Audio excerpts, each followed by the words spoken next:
আসসালামু আলাইকুম রহমতুল্লাহি ওবারাকাতু।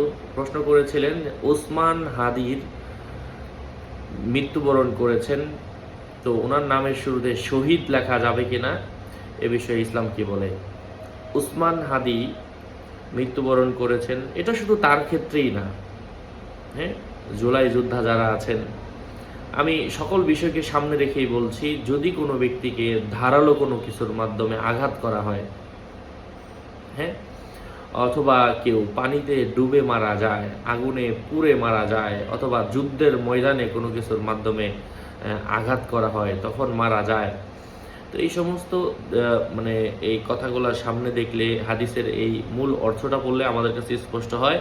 যেহেতু উসমান হাদি, যেহেতু প্রশ্নটা এটাই ছিল, উসমান হাদিকে ধারালো মানে গুলি করে হত্যা করা হয়েছে, তো এই জন্য তাকে শহীদ বলা যাবে। কিছু শহীদ আছে যারা যুদ্ধের ময়দানে যুদ্ধ করতে গিয়ে শহীদ হন, তাদেরকে কিন্তু গোসল দেওয়া হয় না, তারা যে পোশাকে থাকে ওই পোশাকেই তাদেরকে সরাসরি জানাজা দিয়ে দাফন করে দেওয়া হয়।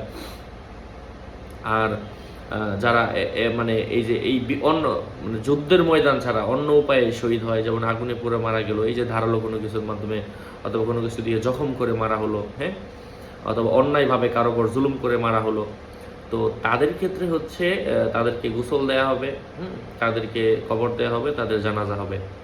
যাই হোক, আশা করছি বুঝতে পেরেছেন। এই জন্য ওসমান হাদি তার শুরুতে, নামের শুরুতে শহীদ বলা যাবে। আল্লাহ পাক বোঝার তৌফিক দান করেন। আসসালামু আলাইকুম রহমতুল্লাহি ওবারাকাতু। এই বিষয়ে আরও অনেক লম্বা লম্বা বিস্তারিত হাদিস রয়েছে, ফতোয়ার কিতাব রয়েছে, ফতোয়ায়ে স্বামীর মধ্যে, হ্যাঁ, বিস্তারিত আলোচনা রয়েছে। ওয়াকাদা হুকমুহু এমনভাবে আসলে অনেকগুলা এবারত রয়েছে, বাদাই ও সনায়ের মধ্যেও রয়েছে। আমি আসলে এই বিষয়টা নিয়ে যেহেতু কথা বলবো, আমি অনেকগুলা কিতাব দেখেছি। আসসালামু আলাইকুম।